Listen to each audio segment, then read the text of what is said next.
Hello and welcome to Sexual Alchemy with Libby. Today I have the honor of interviewing Anna Kolber, who is a filmmaker, a documentary filmmaker, a producer, and writer. Anna, welcome. Thank you for joining me. It's great to be here. Thank you for having me. It's so great. We have all these common connections, and yet we found each other ultimately because we were following each other on Instagram or social media, because we had these common interests. So it's so cool to connect with you. Thank you. You and I have talked a bit about your personal journey, but I'd love you to explain a little bit the work that you've done on yourself personally, and how, as you explained it, overcoming sexual shame, sexual guilt, empowered you as a woman in your life fully to integrate and be more integral in your wholeness and health. Could you talk about that a little bit and talk about the history of kind of that journey for you? Yes, absolutely. I would love to. Thank you. So my journey with healing and consciousness started about 7 years ago. And 7 years ago, I was severely depressed. I was in unbearable pain. I was really unhappy. I had anxiety. I had stress. I felt that life was totally meaningless and pointless, and I felt that I was totally meaningless and pointless. I felt like I offered nothing to this world and I had no value. And I just say all that because that was the depth in which I had sunk in my feeling. And I just thought life was pointless and I was pointless. And I would go to bed at night and I would pray that I would never have to wake up again. And I would wake up in the morning and I would be like, I can't believe I have to make it through another day. And I just thought I might leave this world. I just don't know if I can do it anymore. And it's the best. So I said I hit an emotional rock bottom. Sure. And it was the best thing that could have happened to me because you're just in this despair. And because I felt so bad, I was doing all these unhealthy avoidant tactics. So I was always out partying, I was smoking pot and drinking and, eating unhealthily. So all of that also makes you depressed. But you don't realize that. Yeah. So, and then not sleeping properly. So all of that together, I hit an emotional rock bottom. I just hated myself. I hated my life. And somehow I had some awareness that I was actually in charge of my life. And this was in my power to change. And I was forced in desperation. I had the gift of desperation to do something to find out how to be happy. The gift of desperation. That's such a good way of putting it, right? Because it really is in those moments that you realize, in retrospect, as you already said, it's a gift, right? Yeah. To have to break out of, to be in enough pain that you have to radically change something, right? Yeah. So what happened, or what was the spark of your higher self still guiding you in that dark place? Well, there was no. So people always wonder, what were happening? Why were we so sad? Why were we so upset? There was no big dramatic event. Right. This is just a long history of negative thinking that just gets worse and worse and worse. So that was just the point at which I found myself for many reasons. But there was no. Some people are in despair because things happen, death or Yeah, but certainly. I just. So whatever way you get there, you have your desperation. Right. And so I crawled into therapy. And Okay. it was the first time I went to seek help from someone else. And I had no idea I didn't know that you could ask for help for how you felt. Right. For your emotions. I realized that about therapy all the time, but I just didn't know. We just thought that was for extreme cases or other people. And I had it so good on the outside, my life looked exactly the same as it did now. So it was equally as amazing. I just didn't think it was. Oh, wow. That's so interesting. Yeah. So I went to therapy and it was the best thing that ever happened to me. And then I went to group therapy and it was really great to be with a group of people. And then I did my yoga teacher training because yoga was one of the few things that made me feel better. I didn't understand why it worked. I went to yoga. And it was kind of okay, I kind of have to work out, but it actually made me feel better. Sure. So I didn't even go to yoga to work out and be in shape. I went to yoga because it made me feel better. Yeah, for survival. And so at this point, where were you in terms of your sexuality? How were you feeling about yourself, and how was your relationship to your sexuality? Well, I didn't realize that I felt that bad about it. So I would just say, basically, when I started doing all this research into healing in myself, I realized that I had a lot of self-hatred. Sure. Right. So I hated myself, and there were so many things that I hated. And I started doing all these courses, and I went, to India, and I stayed in ashrams. I studied yoga and meditation. And I did this female empowerment course, and they were talking about, like, sexual shame and like what were we taught as young women about our sexuality. And that's when we heard these analogies of like someone took, like, there is an education in this country and in other places where someone will come to your classroom and take out a piece of gum and say like, here's a shiny new piece of gum, and then they chew it. They're like, who wants this? And everyone's like, oh, I'll have it. And then they chew it and they hand it to you. They say, do you still want it? And then everyone's like, ew, no, I don't want your chewed up piece of gum. And they're like, well, this is what you're like when you lose your virginity. Oh my God. Wait a minute. So this is something that's taught as like sex education in school? Yes. In America? Yes. Still? Yes. Holy I've heard about it. Wow. So, wow. Or parents teaching this to their children. Right. It's still taught. That you're tarnished goods. Yeah, and other women spoke about holding up a penny and the new penny, and once you start having sex with people, you become a tarnished penny, and everybody wants the new shiny penny, but you don't want the tarnished penny. Wow. And is this specifically taught to girls versus, I mean, because certainly that's the message, right? I mean, that's the message in society, that a woman's value, and in many societies, that a woman is valuable for her virginity versus when she's been with other men. And it does seem like, someone made the analogy that like it could be the same vagina if you've had sex with 3,000 times with your husband or 3,000 times with different men. What's the difference? And yet the one, if it would be considered used or worn out or big or stretched, right?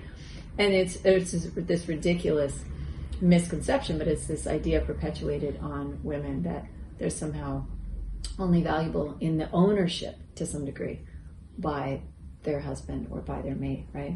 Yeah, I've heard, it's crazy. I've heard that analogy, and it makes no sense, and it's absolutely infuriating. And it's like judging people on their sexuality. It's like it's judging people by what you do with your body, and you don't judge someone by how much they go to the gym or not go to the gym. You're not like, you go to the gym too little. You're disgusting. Right. I'm not going to date you. Yeah, I mean, it's kind of what we're doing. Yeah, and it's more like it's perpetuated by, it seems like masculine insecurity, right? Because then if someone else has been there, right, then it's like I might be compared, or I might be, and that's one thing that we can get into more, because I want to hear more about your journey, but the ways that women's sexuality are controlled, and women's sexuality is very threatening to men in a lot of ways, because it is so expansive, because it is the force by which life enters this planet. It is enormously, atomically powerful.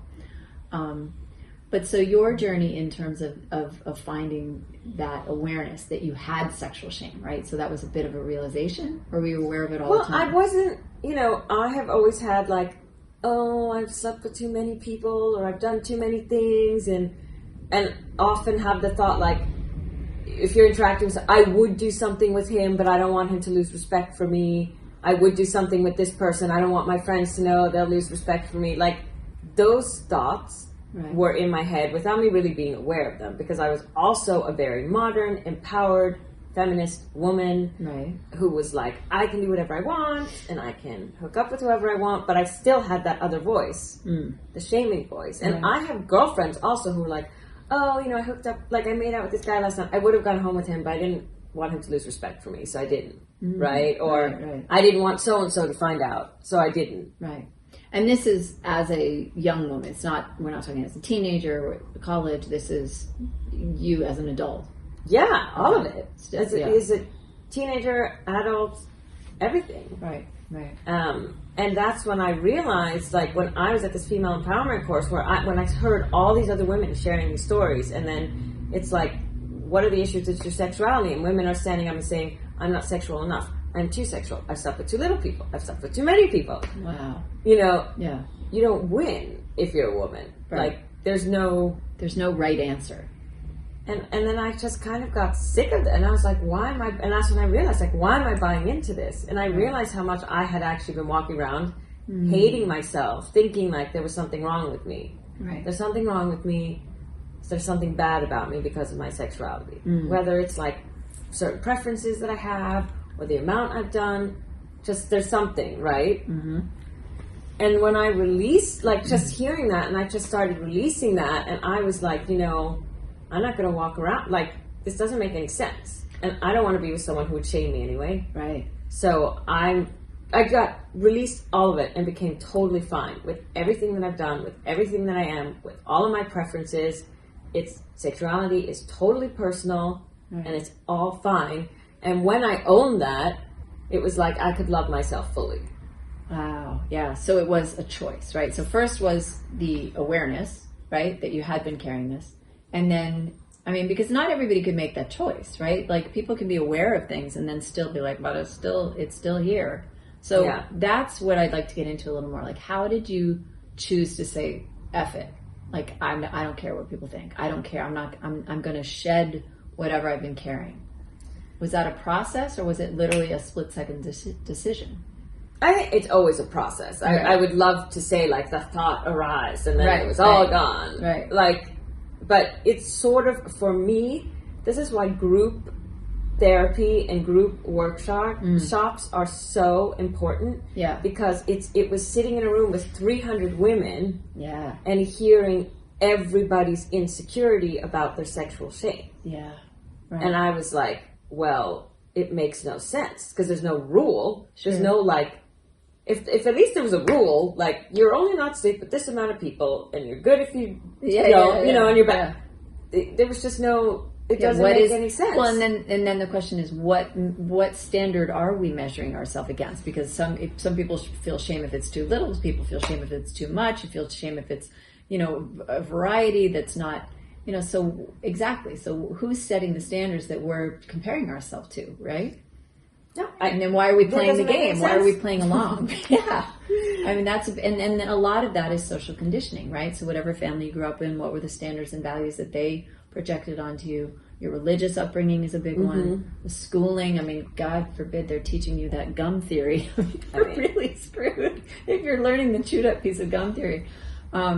But all those ways that those get embedded, that you have to then, if you're doing work on yourself, start to strip off the layers of the onion, right? And get into like, what is really me, and what is it that I want to own and be.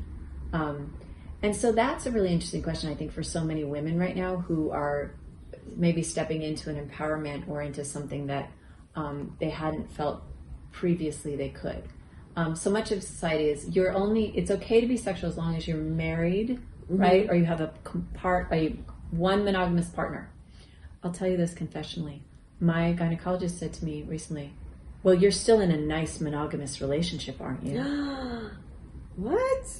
What does that even matter? But I was like, I'm sorry, what? I'm getting a divorce, but what is a nice what does that mean? That's so not okay to ask, right? No. But he's imposing his belief system on a environment that should be very clinical and very neutral. And so how often does that happen, right? And so the messaging there, now were I to take that on, is you're only good if you're in a good monogamous relationship, right? Yeah. And so that is often the case in very much the double standard, which we've, for eons, is that it's okay for men to have multiple partners, but it's really not okay for you as a woman, right? That you should only be sexual in the context that is provided by society that deems it okay, right? Yeah. Yeah. No, absolutely. And so to be able to fly in the face of that is really enormously liberating, because when you do that for yourself, you're going to be able to empower so many other women to say, oh wait, I can still be sexual and free and still feel good about myself. Wow. And not get one of the societal labels of slut, whore, promiscuous, all the ways that society has tampered or tried to control that in women, right? Yeah. Yeah. So talk a little bit more about your process, because I'd love to hear kind of what you did and what you've done to shift that. Well, like I said, definitely the most important thing is also because we don't talk about sex and sexuality that much. And I'm really like a modern woman. I'm not religious. I don't come from a religious background. I'm from Sweden. Yeah. So, And but Swedish still, culture really is quite different in regards to sexuality than American, wouldn't you say? Yeah, it's very different. So it's actually quite shocking to come here. But it's very free. It's very liberated. Men and women are women are allowed to be just as sexual as men, and they speak about it very freely and openly. And but there is still stuff that needs to be worked on. But not to the degree that American culture. No, not to the degree that it is here. And I think like I said, the greatest thing for me was to speak to other people, because even if you just sit with, say, take 5 friends that you feel safe with, right? Because we never have these conversations, and just ask, what's your sexuality like? Even if it's when you're in a relationship, how many times a week do you want to have sex? Right. And it's every answer is different. Some are once a week, twice a week, 3 times a week. Some want to do twice a week, twice a day. Sure. And just hearing the spectrum and being it's all okay. Right. It's when you hear how different everybody is that you're oh, it's all fine. You can't compare. Right. It's such a spectrum. It has to do with also, stress and mood, everything. You just can't. Who are you comparing yourself to? Right. And hearing them and being, and some, whatever. Everybody has their different preferences. Kinks, no kinks. Yeah. And do you ask people those questions? Do you talk about preferences and fetishes and are you open to that kind of conversation, or do you try to open those conversations?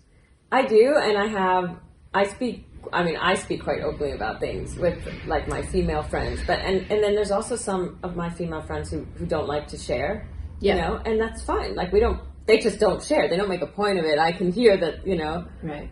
Again, and then others of us are blah, blah, blah, Yeah.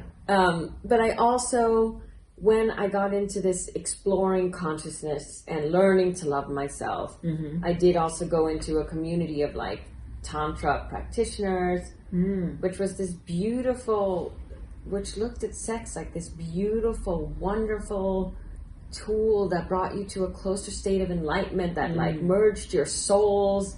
And it's we don't hear that either spoken about, because it's very it's very confusing, our world, because everything is sexualized and women are posed in very sexualized poses everywhere, but you're not supposed to be that sexual, but you are, right?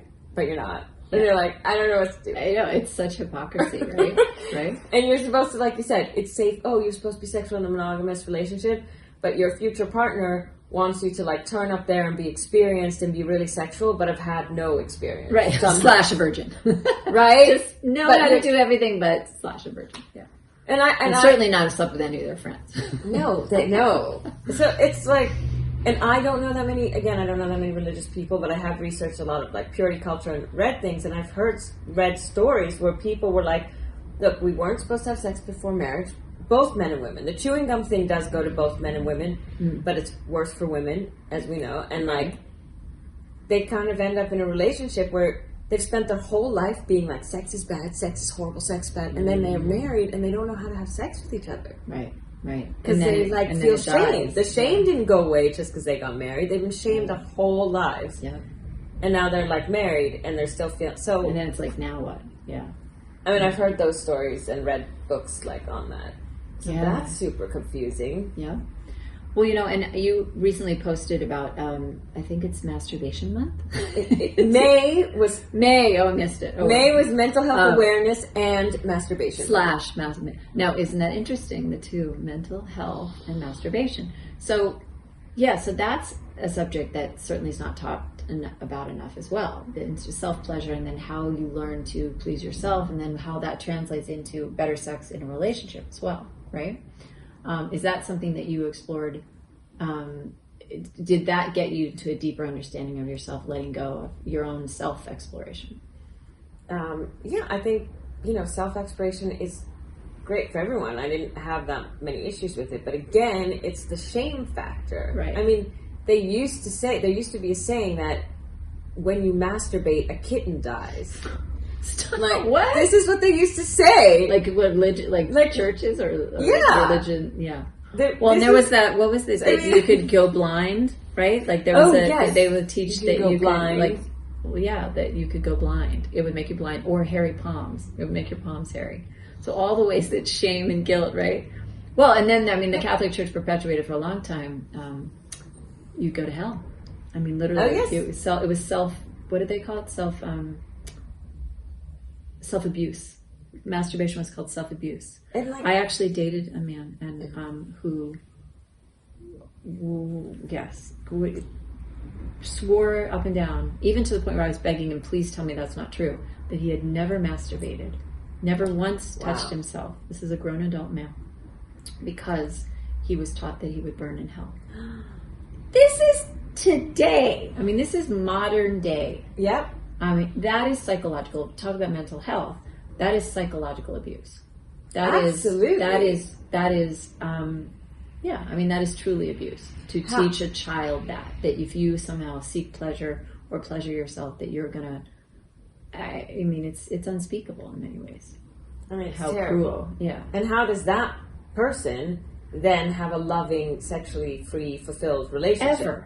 Ever. If that's been embedded before the age of 7, that messaging, that's like in your DNA. I mean, that takes so much work to undo, the levels of shame. And that's one of the biggest point of this podcast of Sexual Alchemy, is really undoing the shame, which is, you know, I mean, if you think from a religious perspective, you're taught that original sin, right? That you were born of original sin.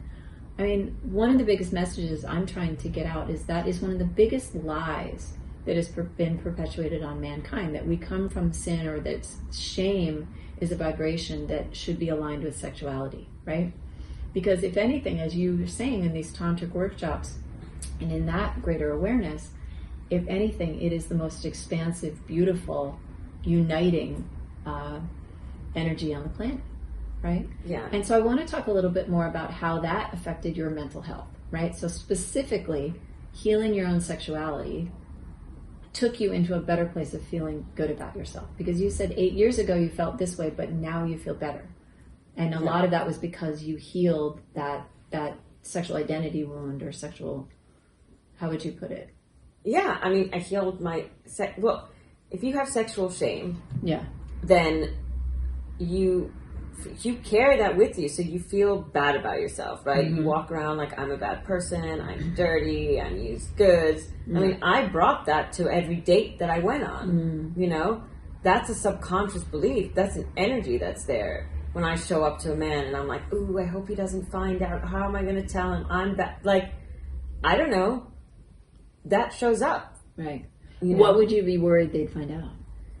Well, like, you know, I tell them my past, like, oh, I've slept with all these people. I mean, I've been single a lot. You know, I haven't, it's also like comparing someone, you know, I had a boyfriend who shamed me for that. And there was someone who, he went, you know, he had like 5-year relationship, 5-year relationship, 5-year relationship. And I hadn't had that. So I had more experiences. Do you feel like you have to always tell? Like, do you feel like you have to reveal that always? Well, now I think it's completely irrelevant. Like, I don't think I would sit as a grown-up with someone and be like, how many, like, do you have a list? Like, I don't have that. I think that's crazy. Sure. And I think also but I am very open, and I think that, like, anything that's happened in the past to my partner is something that's made him be the man he is today, so that he can show up and meet me. Yeah. So I'd be just grateful for whatever he's done. Right.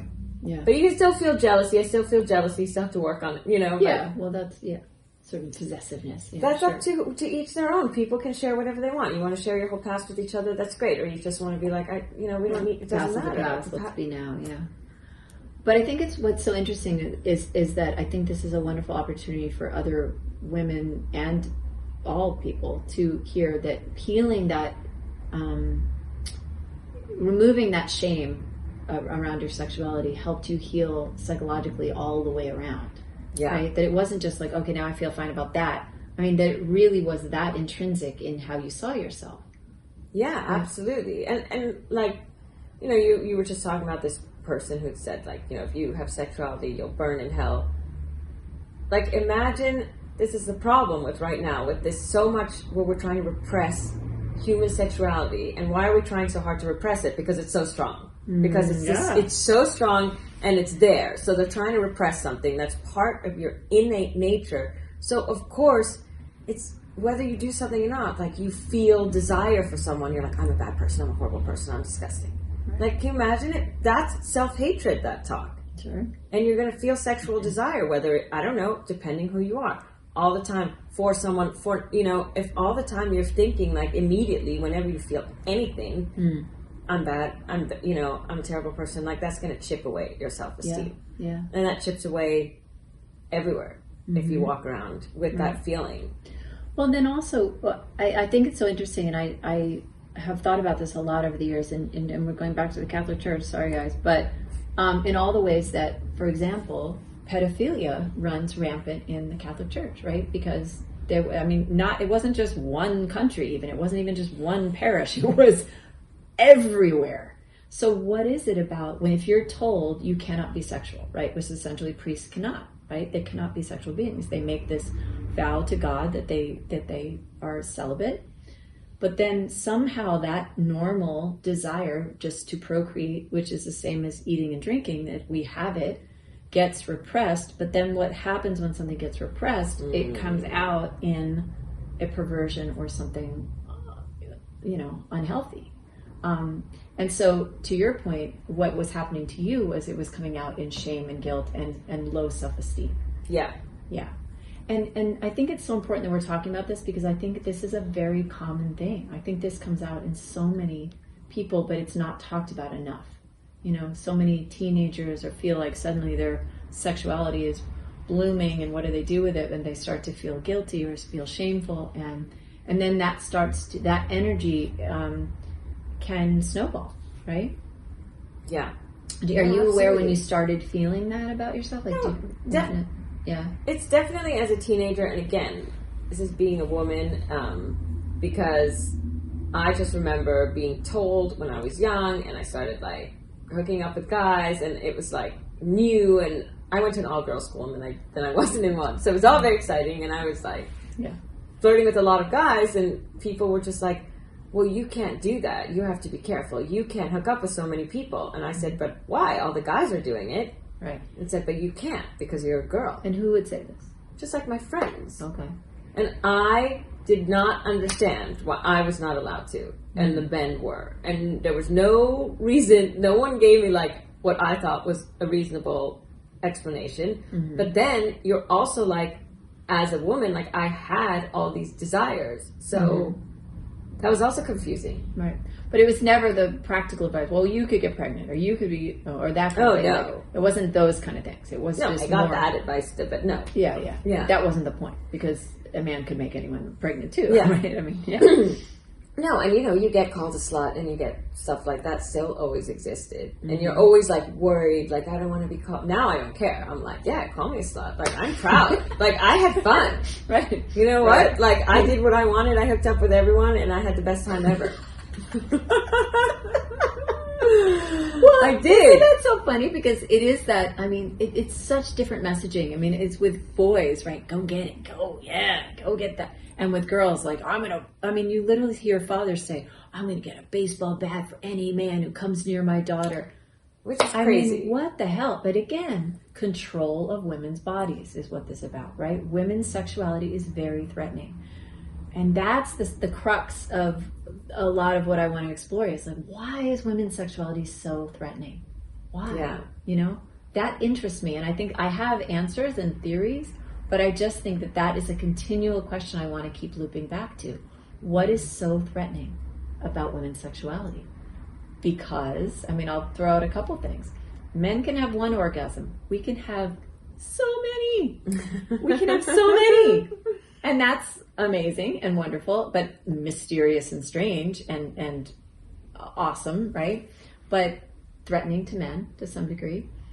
We can make human beings and feed them. Also inexplicable and mysterious and magical and threatening when you're of the other sex who cannot, right? So these ways of challenging that is getting, I think what's so beautiful about your message and what you've found for yourself is that we can start to push back on all those ways that have kept us in this kind of lie that women's sexuality is a bad thing or needs to be owned or controlled. Yeah. So what are you doing in terms of your own practice or the work that you're doing to kind of get that message out in any way, or films that you're seeking to do or anything like that, or that have done? Yeah, well, I make documentaries, so I have some projects, they're not out yet, that are looking at sexuality in an empowered way. I'd like to look at sexuality in a positive way. And I think one of the greatest things I learned at Tantra was coming into a space where sexuality was celebrated, where they were like, your sexual energy is powerful, it's your power, it's wonderful that you're feeling the sexual energy. And I was like, it is? Really? Yeah. Because everywhere else, they're like, don't feel it, don't feel it. Yeah. And they were like, it's wonderful and it's magical and it's from the universe and you can harness it. They're not saying go out and spread it all over the world. Tantra is very like, we want it to be in a compartment of love. It's about love. Right. They don't want you out just fucking people. Like, Right. I don't know if we can swear. Yeah, it's fine. I can say whatever. But, you know, and I've never been around that. Right. We're never taught that. This is a powerful tool, like to walk around as a woman fully in your pleasure. Yeah. Walk around in your desire. Walk into a meeting full of it. Right. You know? Right. And loving yourself in the encounter. That's the biggest thing too. And that's something that kind of breaks my heart, because I've seen so many girls hating themselves in the encounter, doing it to gain love or gain attention or hoping to seek some form of self-esteem or validation, and all the while hating themselves, right? If you were to love yourself and enjoy it and celebrate, what a different vibration. Like, I love my body. I'm not doing this because I hate my body. I'm doing this because I love my body, and I'm so excited to get to experience all that it's capable of. What a different message you would get as a young person in terms of maybe far less reactive, right? I mean, I've certainly known girls and seen behavior, and maybe at times done myself, where it's been acting out.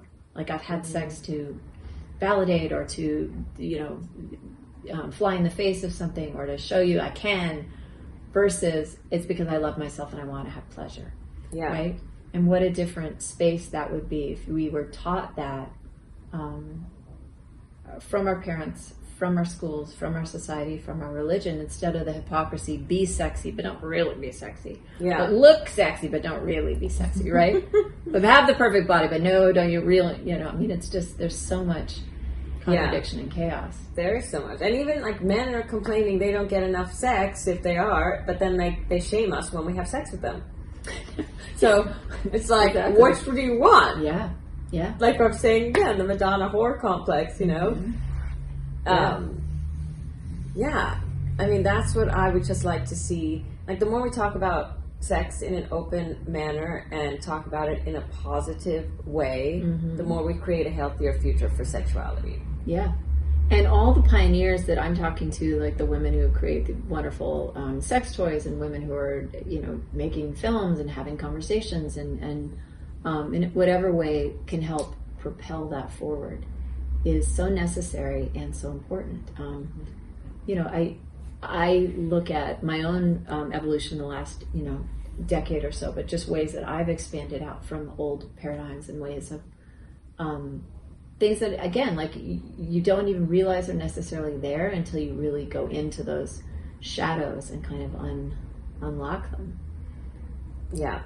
Yeah. Yeah, absolutely. So are there things that you're looking forward to continuing to do, or a film that you want to make, or a subject that you want to...